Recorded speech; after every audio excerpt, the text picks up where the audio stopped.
Well, I'm glad I'm going before Randy Johnson.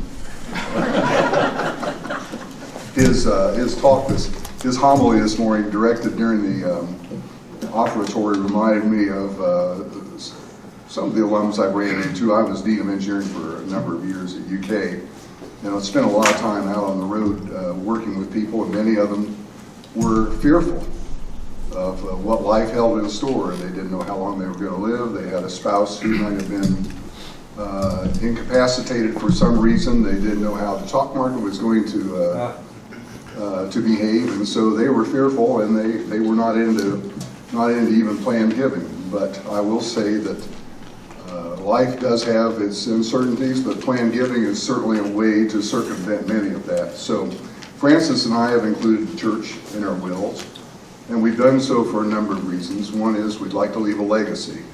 And I noticed that the material that Randy passed out has legacy first and foremost on it.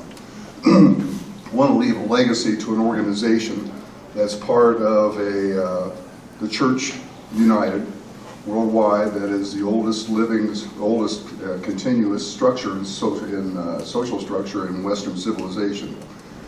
We know that it will be here far after we're gone, and we know that whatever money that we leave the church will be put to good use and benefit not only the church congregation, but especially in this congregation, yes, those in the community who depend upon it for sustenance, for their well-being, and for the enrichment of their lives. And so that's first and foremost why we do it. There are a number of other reasons to do it. Tax reasons. I'm sure Randy's going to talk about that. There are a number of creative ways that you can commit funds to the church already while you're alive and have the church give you back income for life, or you and your spouse if it's a second to die. Jesus said, render unto Caesar what is Caesar's and unto God what is God's. And this is a way, I think, of making sure that you're rendering unto God a little more maybe than you would have been able to otherwise. There's also, I think, in this church, I'm not sure, we haven't made a good use or haven't made much use of this. We have, of course, the wonderful music program that has been endowed here. But it's a way also of honoring those of your loved ones who have passed on, that you want to leave a legacy in their memory as well. And I don't know what Tom and the Planned Giving Committee will decide to do, but there is an opportunity, I think, for those of us who would like to do that for those whom we have loved but are no longer with us. And finally, I think it's just a sense of deep satisfaction that we're doing something beyond our lives, that will live beyond our existence on this earth, for helping others. It also allows us to give more than we might be able to give otherwise during our lifetime, because of the way that we can structure things through life insurance and other creative approaches. So we're very enthused and thankful that we're members here. This is my second marriage to Frances. She was a gift from God. Those of you who know, I lost my first wife to cancer. We came here as strangers. Carolyn performed her first wedding ceremony for us in the chapel. And so far it's sticking, Carolyn. Thank you very much. So this church means a great deal to us, and we're pleased that we have the opportunity and the ability to give back to it, and especially give back to the Planned Giving program. So David, thank you for getting us underway. Absolutely. Thank you, Tom.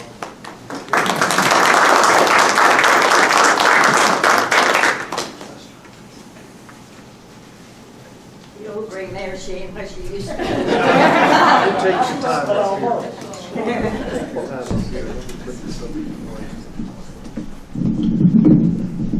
Turn it down. I'm so glad to be here, but I would just give anything if Wayne could be here, yes, because he had the deepest appreciation for the Christian Church Foundation. I'm trying to take a little different twist. My father's family came from north of Baltimore to Kentucky in the late 1700s, and by the early 1800s they had settled on Beaver Creek, down in Harrison County, about 8 miles out of Cynthiana. And at that time, they were worshiping in homes. And one of the members had heard a man by the name of Barton Warren Stone preach about 10 miles away at Indian Creek. And he felt that he was thrilled with the message. And he thought that it was exactly what they needed. So they wondered if maybe they could ask Stone to come to Beaver Creek. And so on a cold January day in 1814, 2 men rode horseback 40 miles to Lexington. Stone agreed and came to Beaver Creek. And at the end of a week's meeting, 40 people were baptized. And they built a log church, and they dedicated the church in 1833, just 1 year after Stone and Campbell shook hands. Yes. And some of my family are on that roll. And then the generations followed. My great-grandparents, my grandparents, and my parents. And I'm thankful that I have that tradition of church people loving the church and wanting for the future. And I just have a funny little story, Randy. It has nothing to do with Christian Church Foundation, but they built a frame church in 1870, and by the time the early 1920s, they needed to tear that church down because they were going to build a brick church on the same site. And my father said he would help tear it down, and he did. And our home was built out of the church, and the beams of the church are in our barn. And 4 of us married ministers, so go figure. But in 1944, I married Wayne Bell, and I think I married the church because Wayne's father was a minister, and all 4 of the boys went to seminary, and 3 of them stayed in the ministry. But, you know, I don't mind being old, but because there's so many good things about being old, and one is that you have such a long look back. And I'm so glad that I can look back and also have such a good look forward to the generations ahead of me. And I'm so glad that I can look back and know that my family were so dedicated to the future of the church. And I can look forward and know that Wayne and I were never far from thinking about the health of the church.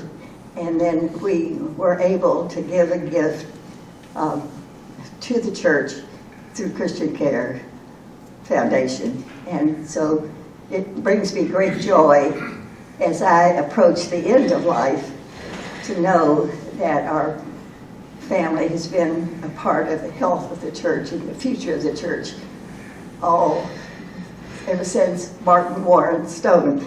Thank you.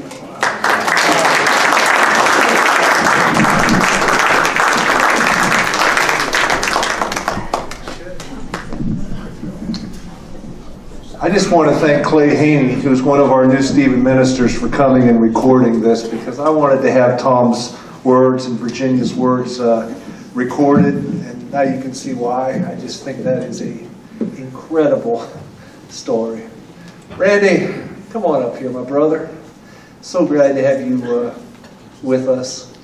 I'm just going to let you take it, all right? Yeah, go ahead.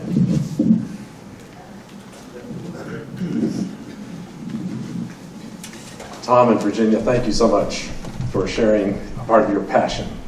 And hearing the two of you talk, I can't help but thinking that this church is here because of all of those saints who came before us. Yes.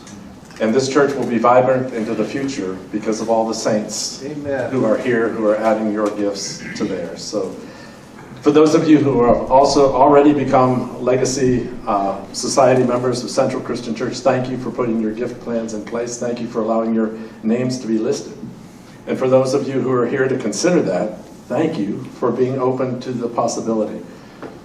What I see across the life of the church, especially when a church like yours is embarking upon this focus, is that at this point, when you put your gift plans in place and allow your name to be listed, you're giving two very, very special gifts to the church. Number one is the gift that the church will eventually get, the financial gift that will help ministry continue for generations to come. But the other right now is adding your name to the list serves as an encouragement for other people to add their names to the list as well. We've seen this happening across the life of the church, but not long ago a study was done that kind of illustrates the fact of why it's working. And so if an individual or a couple, I just want you to be aware of this to know how powerful it is. If an individual or a couple goes and meets with an estate planning professional and no mention is made of a charitable gift whatsoever, 5% of people will on their own choose to give an end-of-life charitable gift. 5%, right? If that professional simply asks the question, would you like to include a charitable organization in your end-of-life plans, it jumps from 5% to 10.4%. It more than doubles just by asking the question. But then if that professional adds a statement saying, you know, many of our clients choose to include a charitable organization in their end-of-life plans, is there something you're passionate about that you would like to include? It jumps to 15.4%. And when you think about it, that study was done in such a way that the people who were saying yes after hearing that invitation were giving to some charitable organization, I mean, the ones that had been, the 15.4%, given to some charitable organization you know nothing about. So it's just incredible how much more powerful it is in the life of the church. When it's not some unknown individuals who are putting their name on the list, it's people you know, love, and respect. And it's not some unknown charitable organization, it's the church you love. And so that's why I think this is so powerful in the life of the church. It's not unusual now for churches to have anywhere between 20 and 80 current members who have promised an end-of-life gift to the church. Can you imagine the long-term impact that will have on Central Christian Church as your gifts are put together with other gifts, with those who came before and those who will come afterwards? And that, in a nutshell, is why I'm so passionate about this ministry that I get to do. Because I, too, love the church and want to make a difference. So, what's the best way for you to put your plans in place? What's the very best instrument for you to use to put your charitable gift plans in place? What instrument? It's a trick question. It depends. And the will is the first thing that we think of, right? But the will is fast becoming more of a cleanup document than a primary document. I will always encourage you to have a will in place for many reasons. David mentioned it as well. The care of family, so that they are not having to make difficult decisions that you probably should have made. And the fact is, if you don't have a plan in place, the state of Kentucky has a plan for you, right? And it's not going to include anything that you're passionate about as far as charitable giving, right? I think God calls us to be stewards over that which we have, each of us to do that. And I think you and I are in a better position to do that than some probate court would be. So I will always encourage you to do, and a will is a great way to offer gifts as well. It's just nowadays the landscape is changing, and so people are using other gifting instruments. So what I want to start off with is to say that by next Sunday, if you've not already included Central Christian Church in your end-of-life plans, by next Sunday you could do that easily.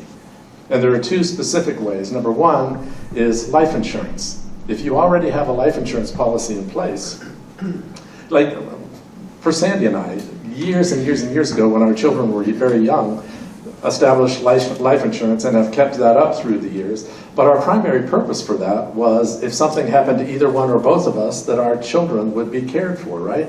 Well, all of our children are now grown and out of the house and employed, thank God. And so don't need that money, but we've still got that life insurance. So an easy gift for Sandy and I to make would be to change the beneficiary designation on our life insurance policy. Simply call your agent and say, your insurance agent, and say, I would like to change my beneficiary designation. Oftentimes the agent will say, tell me what you would like to say, I'll prepare it and send it to you for your signature. I mean, it's just that easy. It doesn't cost anything. It's just a matter of changing your beneficiary designation, right? And so one of the, in my 19 years of doing this ministry with the Christian Church Foundation, I've heard a lot of excuses, and the most common one that I've heard through the years is, it's just so complicated. That takes the complication away, right? If you have a life insurance policy in place, and in a situation, anything like what I said, you can name the church as 2%, 5%, 10%, 20%, whatever feels right to you in your beneficiary designation. It doesn't have to be all or nothing. It can be by percentage, right? The second very simple way is that these days, more and more of us in our retirement years have retirement accounts. IRAs, 401ks, 403bs. I'm surprised at how many people don't understand that those aren't covered by your will. Those are beneficiary designation, the same as your life insurance policy. And so again, you can call your administrator, or in many cases now even go online and change your beneficiary designation to name the church for a percentage of those retirement accounts. And so what we're talking about here are end-of-life gifts, right? So want to make sure that you have, in many cases, control of the assets that you might need in your later years to make sure that your needs can be met. You can also be thinking, obviously, about other loved ones that you want to include. But basically, the question we're asking is that at the end of your life, if there are resources left, does God have a claim on a part of them? And if so, now is a great time to put a plan in place so that those gifts can be given, right? Questions about either one of those, life insurance or the retirement accounts? Yes? I have an IRA, and I put mine in trust, an IRA trust, and a portion of it will go to our church. Great, thank you for that. But there's a little interesting twist to mine. I have a sister who needs help, and she gets a portion of it, but at her death, what's left over then goes to the church. So there's different ways you might go around it if you have family in need.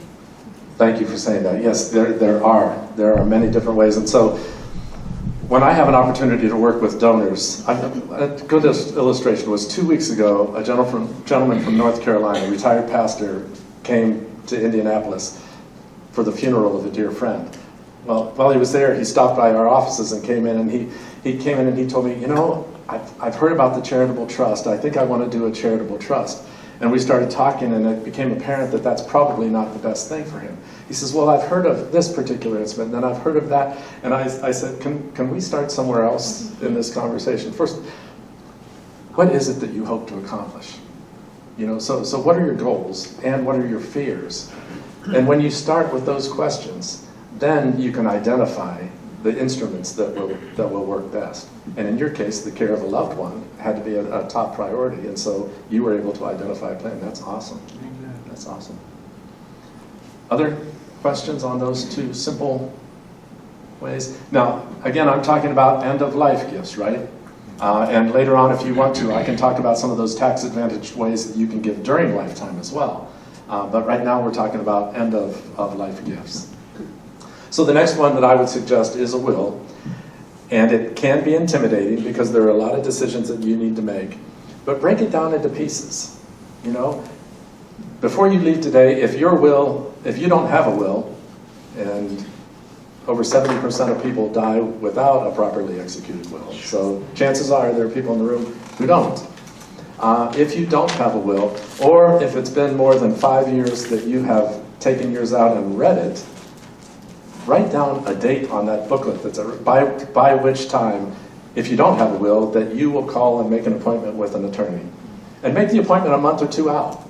Give yourself some time, but break it down into steps. Do one thing at a time, and you'll get there. And you'll get there. Again, it's a gift not only that you're offering to God if you include a charitable gift in there, but it's also an important gift to your family. A question for you to ask when you're putting your plans in place is, if you're giving a gift to loved ones, is it better to give them a lump sum, or is it better to give them a stream of income? Smaller, but that they will receive over a period of time. What's best? Is it lump sum, or is it stream of income? Stream of income? It depends. You're catching on. That's right. That's my favorite answer. It does. It depends. You know, our kids have grown up and changed, but for the longest time, I would say in a seminar like this, the answer was different with all three of my children. Sandy and I have laughed about this. The kids know I say this. Krista, our oldest, wants to change the world. She wants to save the world, you know, and so we've known from the beginning, if we leave a gift to Krista, she will give it away one way or the other to make a difference. That's just who she is and how she's wired. Tim, our second child, is the planner among us. Tim, by the time he graduated from college, had already started working on retirement plans. He's the kind of kid who, adult now, but he will think long and hard, and we would have no concern at all about Tim getting a sum of money. Michael, our youngest, maybe you know someone like Michael. If he knows he's getting something next week, he will spend it this week. And so for each of our kids, it would be different. But that's an important question for you to ask. Is a stream of income better than a lump sum? And that will help determine what kind of gift that you leave for them. Likewise, in the life of the church, would you like the church to continue to be able to use the income off of your gift in perpetuity? Or would you like to make a bigger splash with a gift that they can use all at once right now? You know, and that's an important question to ask, and either opportunity is available in a gift that you would give to the church. So just want you to be aware of that. So I started off with the simple gifts, talked about the will as well, and everybody, again, needs to do that. But there are also gifting opportunities available to you that will also benefit you financially during your lifetime as well. So there are gifting opportunities where you can give an asset away, receive tax benefit for giving it away, maintain a stream of income for as long as you live or for the term of that particular instrument, and then at the end of your life or lives, or at the end of the term, is when the church or whatever charitable organizations you name will receive the gift. Does that make sense? So the simplest form of that is called a charitable gift annuity. And let's say you have an 80-year-old woman in the congregation who has a $10,000 certificate of deposit that's coming due. Okay? Now, if she decides to roll over that CD and continue to receive the income off of it, what rate is she going to get on that certificate of deposit? Yeah, 0 point something. 0.6 here. You know, if you go out far enough, you can get 2, above 2, something like that. Let's just, for the sake of comparison, say 2% if she could find that somewhere. So if she re-ups in her certificate of deposit and she's getting 2% off of her $10,000 certificate of deposit, what is her annual income going to be off of it? $200? Right, $200 a year. If she has charitable intent, and if she has other resources available, we never want anybody to give away their last resources at all. But if she has that ability and has charitable intent, instead she could put that $10,000 into a charitable gift annuity. Now it's different from an investment in that she's letting go of it. She's giving it away, right? But then she maintains the stream of income, and it's based upon the age of the annuitant. And so for an 80-year-old, the current charitable gift annuity rate is 8.6%. So instead of getting $200 a year off of her certificate of deposit, she could get $860 a year off of her charitable gift annuity, with the understanding that at the end of her life, approximately 50%, or in that case $5,000, would be a gift to Central Christian Church. In reality, it depends on how long she lives and how the investment performs during that time. But I could also, if I had the opportunity to work with that woman in the church, I could also say, you know, you would probably only get 2% with a certificate of deposit. You could double that to 4%, and then, so that you would get that $400 a year for as long as you live. But instead of the church getting 50% at the end, if you doubled it to 4%, the likelihood would be that the church would get between 90 and 95% at the end of your life. And so there's not one right answer. It just depends on, in her particular case, was the income more important to her? Was the charitable deduction more important to her? Was the gift of the church the most important thing? And so we have those kinds of conversations. But are there questions you have about that? $5,000 or more for a charitable gift annuity through the Christian Church Foundation, and it's a fixed income. It can be funded by either cash or appreciated securities. Yes, Is Josh. the stream of income taxed? Thank you. Yes, partially. Partially. So every year when the woman that I was just discussing with the charitable gift annuity would receive that income, a part of it would be taxed. But when she gave it away, if she's able to itemize on her deduction, she would also have been able to itemize. She would have been able to deduct a great amount of what she gave away. And so what would happen with an 80-year-old, I can't remember off the top of my head what life expectancy is, but what life expectancy is at the time she did the gift. But each year, up until she reaches the age of that life expectancy, part of the gift, the income she received each year would be deductible. Then once she surpassed that age, she would no longer be able to get the charitable deduction, but usually at that point people don't mind because they feel like they beat the odds. They outlived what it was designed to do. So, yes, Gary. We have a current annuity in place. Can that annuity be converted to a charitable annuity? Or it's in place, it's in place? Yeah, I believe, I've never heard that you could do that, yeah. You also cannot use retirement accounts to fund a charitable gift annuity, and that's crazy. And the charitable lobby in this country is working to change that, but they haven't yet. And speaking of the charitable lobby, one of the key gifts that we're seeing people giving now are from those retirement accounts that I mentioned earlier.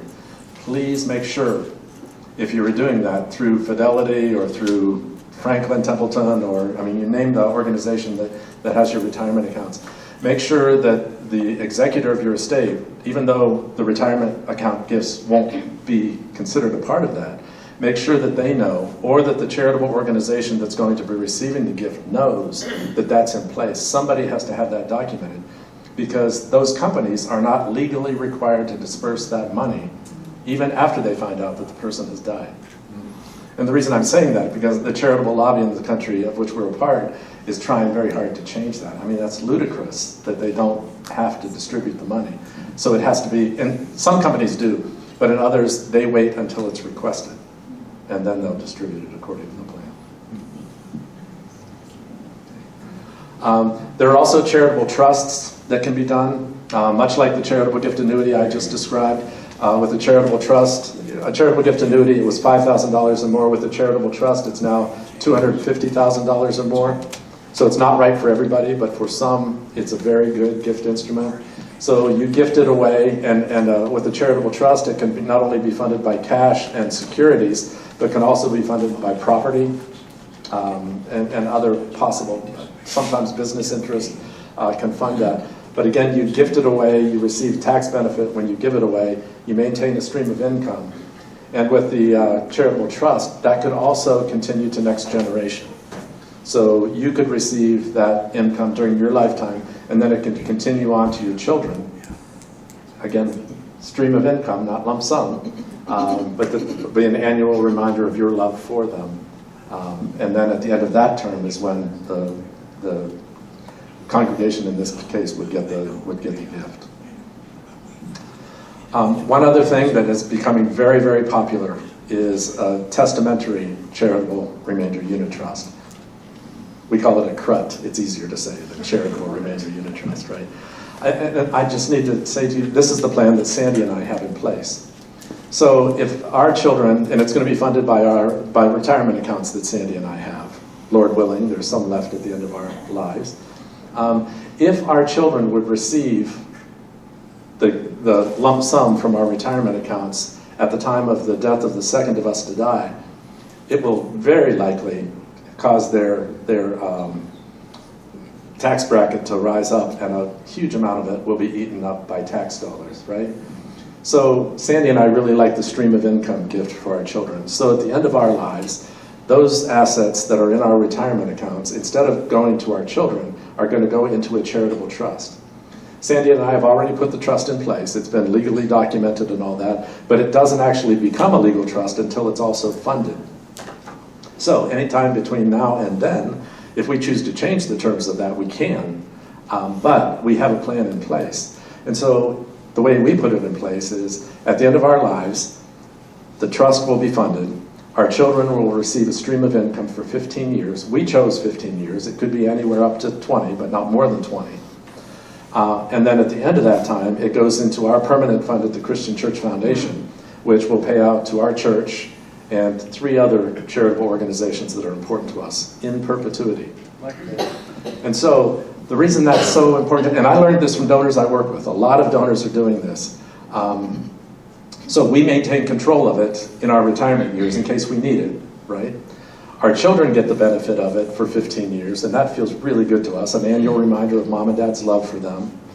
If they blow it the first year, they get another chance the second year, they get another chance the year after that. And then at the end, God gets it back. Amen. You know, so what an opportunity for stewardship. You're using the same asset 3 times over.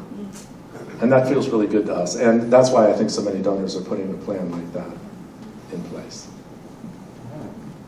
Questions? Yeah, Josh. Is that option available with a 401k or? Yes, yes. Because I thought if you passed, a 401k would distribute its assets based on the life expectancy, as I recall, of the children. See, you avoid that if you name the trust as a beneficiary instead of the children as a beneficiary. And this has been a popular gift instrument because of the Secure Act, which just passed last year. It's becoming much more of an appropriate instrument because the Secure Act limits the what we call a stretch IRA. Because it limits the time that they can receive that. So it increases the tax burden for the children. And this is a way for avoiding that. Now, please understand, when the children are receiving the annual income off of that trust, that is taxable. But it's in more bite-sized chunks than if they got the bigger amount and would likely put them in a higher tax bracket. With the stretch IRA, with the change, I think it's a 10-year period. Right. Are the distributions over that 10-year period taxable? Yes. Yes. Any distribution other than a charitable organization is going to be taxed, because when you donated money into that, you avoided paying tax on it, and the government's going to find a way, best as they can, to get their share. Yes, Virginia. Gift annuity to the church. If I wanted the income that I get from the church to stay with the church, can I do that? You would have to turn around and donate it. With your annual income from your charitable gift annuity is what you're talking about? Yes. Yes. Yeah. You would need to turn around and gift that to the church, because you cannot tell us to distribute that to a charitable organization while you're still alive. What charitable gift annuitants can do is, I've worked with donors in the past who have their charitable gift annuity in place and have discovered, after years and years of receiving income off of it, that they really don't need that income. They can choose to surrender their gift annuity and have it pay out immediately instead of continuing to pay the donor. So that's an option that's available, so the church can get that now instead of later. Mm-hmm. Other questions about that? If you already have a trust, Uh-huh. but don't have a charitable trust, Mm-hmm. can you, obviously that can always be amended, but can you amend a portion of it, or go back and, I'm trying to think. There might be others in the room who can better answer that than I. It depends on the terms of the trust. The question was, if I have a current trust, can all or part of that be somehow transferred into a charitable trust? And I don't know the answer to that. I'd be happy to research it further. Other questions? Yes, Well, ma'am. I don't even know how to ask it exactly, but we happen to be walking and running into a neighbor, and they they did something unusual with their home. I noticed in the, how in the paper, that it'll talk about sales of homes sometimes, but I've never seen a for sale sign in their yard, and all of a sudden in the paper it showed up that it was sold. Do you know where I'm going with this? Probably. I don't know how to explain it, but we have to see him, and I mentioned, well, I see you're moving away, or no. So they put it into a trust. A life estate So trust. and it was They like, put their they their were asset, they were reoriented so that then when the husband died, the wife would do this, and then it would do that, or the opposite, and then they did, and I didn't quite understand it, but can you explain that, or have you already said that, and I didn't understand? No, I have not said that. My guess is, and I don't know this for sure, my guess is that maybe they put that in a life estate trust, where they it's called a life estate trust, where they put they donate the house into that, they can continue to live there. It's kind of a dance with the charitable organization, though, because then who's required to pay maintenance? You've got taxation issues and all of that. It can be a good gift. When that is most often utilized is when that particular house borders on a college or some other charitable organization that would like to have that property eventually. It can be other situations, but again, that points to the illustration that there are many, many different ways that you can meet the needs that you have. And it's just important to start off talking with somebody with whom you can have the conversation, what your goals are, what your fears are, what your hopes are, and then find a plan that works for you. In the work that I do at the Christian Church Foundation, sometimes it's as simple as sitting across the table or talking with somebody on the phone to figure out how they can do that charitable gift annuity that I described to you. I mean, very limited, very focused, that's what we talk about. There are other situations where I sit down with somebody at their kitchen table, they lay out all of their different assets and say, what should I do? And in the second one that I described to you, it's often very confusing because there's so many options available. But with each question you answer, it becomes more and more and more focused. And so it's helpful for me to have seen that pattern through the years. So early on when I'm having discussion with donors, I can say, look, it's not unusual to be confused at this point. I promise you it's going to get easier. And then as we have those discussions, and I just spoke with somebody earlier today who had that situation earlier on in her life. She was absolutely overwhelmed, wanted to get it right, but didn't know what to do. And again, with each question that was answered, it got more focused and more focused and more focused. And the thing that she said to me before she left today is all these years later, it's still the best plan for me. So glad we could do that. So that's what we're here for.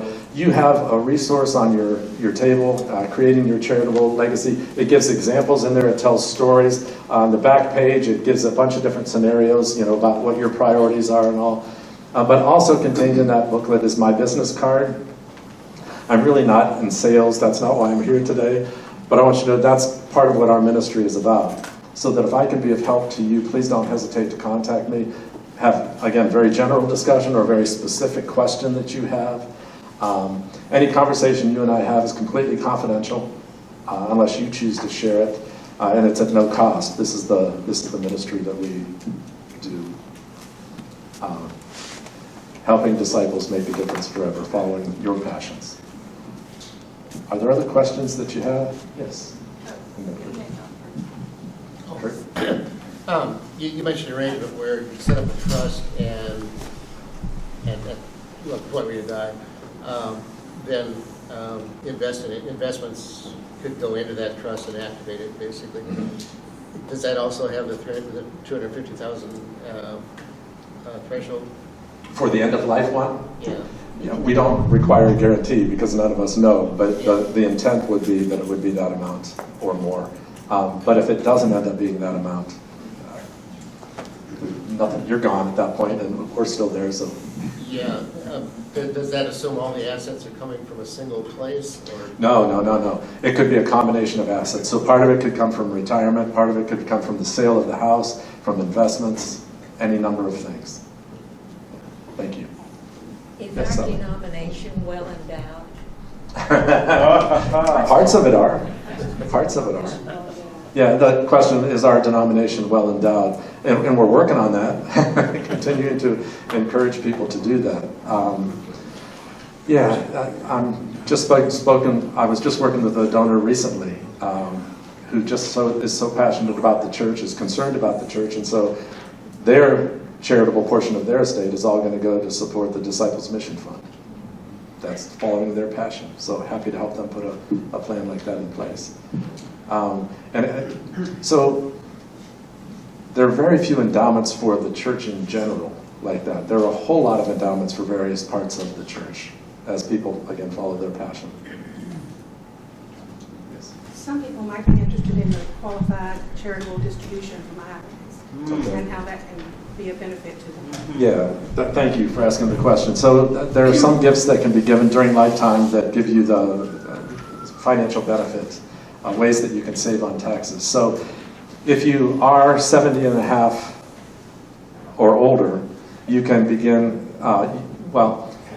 you can begin contributing from your retirement accounts. Recently, though, it was changed to 72 before you have to start taking distributions from your retirement account. But if you do, when you're taking that required minimum distribution out, or more, you can take more out if you want to, but when you take it out, you're taxed on it because you avoided paying tax when you put money into those accounts. And so once you reach 70 and a half, you can, instead of taking the income off of that, or taking your required minimum distribution, instead you can instruct the provider to make the contribution for you directly to your charitable organization. So it never comes to you, you're not taxed on it. Now, you don't get a tax deduction for it, but still, you haven't been taxed on it. And so a lot of people are doing that. Unfortunately, at this point, that distribution cannot be used to fund a charitable gift annuity or any other fund like that. We also, that required minimum distribution cannot be used to fund a donor-advised fund. If you still maintain control over possible future changes in that, then that disqualifies that charitable contribution. Was there more that you wanted me to say about that? No, that's good. Thank you. Mary? Okay, is there a way to contribute to the Christian Church Foundation a sum? And say to Christian Church Foundation, and here's this sum, then this is how I want it to be dispersed as in these different things, et cetera, et cetera, et cetera, et cetera, et cetera. And then in the meantime, while you have that, you're benefiting from that sum by having that resource, or you will benefit from it at some point. Is there a way to do that? Yes, most definitely. So you probably noticed by now, we really soft sell the Christian Church Foundation. I'm here today on behalf of Central Christian Church, and that's why I'm talking about the charitable contribution going to Central Christian Church. Many people that we work with at the foundation, have more than one charitable interest. And even some that are beyond, obviously, the Disciples Church as well. And so what they choose to do, as what Sandy and I, my wife and I have chosen to do, is we are gifting into a permanent fund at the Christian Church Foundation. And the foundation's job at that point is then to follow our instructions. And so, yes, you can donate to the Christian Church Foundation in such a way that it can begin distributing anytime it gets above $10,000 in your permanent fund, named permanent fund. Or you can give us instructions that you don't want it to begin distributing till the end of your life or until it reaches a certain amount, whatever that is. And it's a way, if people gift through the Christian Church Foundation to their charitable organizations, it allows them to go through the gifting process one time. It's simpler than doing it a number of times. But the one time with the Christian Church Foundation would distribute to any number of charitable organizations. Our requirement at the foundation is simply that at least 51% of the annual distributions go to disciples' causes. So it can be your church together with Lexington Theological Seminary, Transylvania University, Week of Compassion, whatever, as long as it adds up to 51%. The other 49% can go to any other qualified charitable organizations. Thank you for asking me. Anything else? What's the rate of distribution on out of a permanent fund? The permanent fund right now, the best answer I can give is 4.25% right now on the default fund. If you're taking a charitable trust, it has to be at least 5% that's paying out to you. When it goes into a permanent fund at the Christian Church Foundation, it's paying out 4.25% at this point. So if you have $100,000 in there, it's $4,250 that's being distributed annually. And we define income as 2.5% to 3% below what we believe the annual average return is going to be on that fund. So that means your fund, at the same time it's making annual distributions, is growing to keep pace with inflation. So that 20 years from now, 50 years from now, your gift is going to be every bit as meaningful as it is now. Thank you for your patience. Thank you for being here. Please know I'm happy to stick around and answer other individual questions you might have, or figure out another time for us to talk if I can be helpful to you. So, thank you. Just let me underscore that Randy says his business card is stapled inside that. There are a few people that I trust as much as I trust Randy Johnson. If you call that number or text him, you're going to get a response really fast. Okay, and he's not a salesman. He's someone to help you and help us accomplish the purposes that we want to accomplish through the church. And Randy, thanks again. I think I counted up that we've got about 35 people that have let Molly and or me know that they have a gift for Central of some sort, and so we're going to begin to, with the permission of those of you that have given it to us, just note the names. We want to have regular gatherings like this to say thank you and to invite others to hear stories and to get good, helpful information. That's the purpose of our Central Legacy Society. So Tom, I'm going to invite you to come on up here and see us out.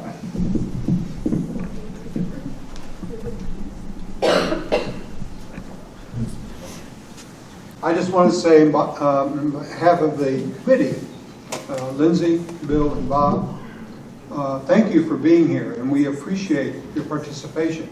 If there's anything any of us as the member of the committee can do for you, please don't hesitate to give us a call, email us, do whatever you like. One thing I want to just stress with you is that this may sound complicated. It's complicated because it offers many different ways to fit whatever you want to do. And that's what makes it complicated. As many of you know, I am a relative rookie from the standpoint in the church. Betty Jo and I retired about 2.5 years ago. We moved to Lexington. And I joined the church mostly with her because she was raised in the Disciples Church. So I had the wisdom, as I have for the last 44 years, to do whatever she says. Making it hard on the rest of us now. One of the reasons that this is so important to me is the two big reasons come to mind. One is I'm 72, so I know more about the past than I know about the future. But in being involved in giving money to the future, I'm involved in the future. And that's where I want to be. And the other reason is so many of you have so many years up on me in this church. But I love this place. And I'm excited to be part of its future. Again, thank you for coming. And if we can help you in any way, please contact us.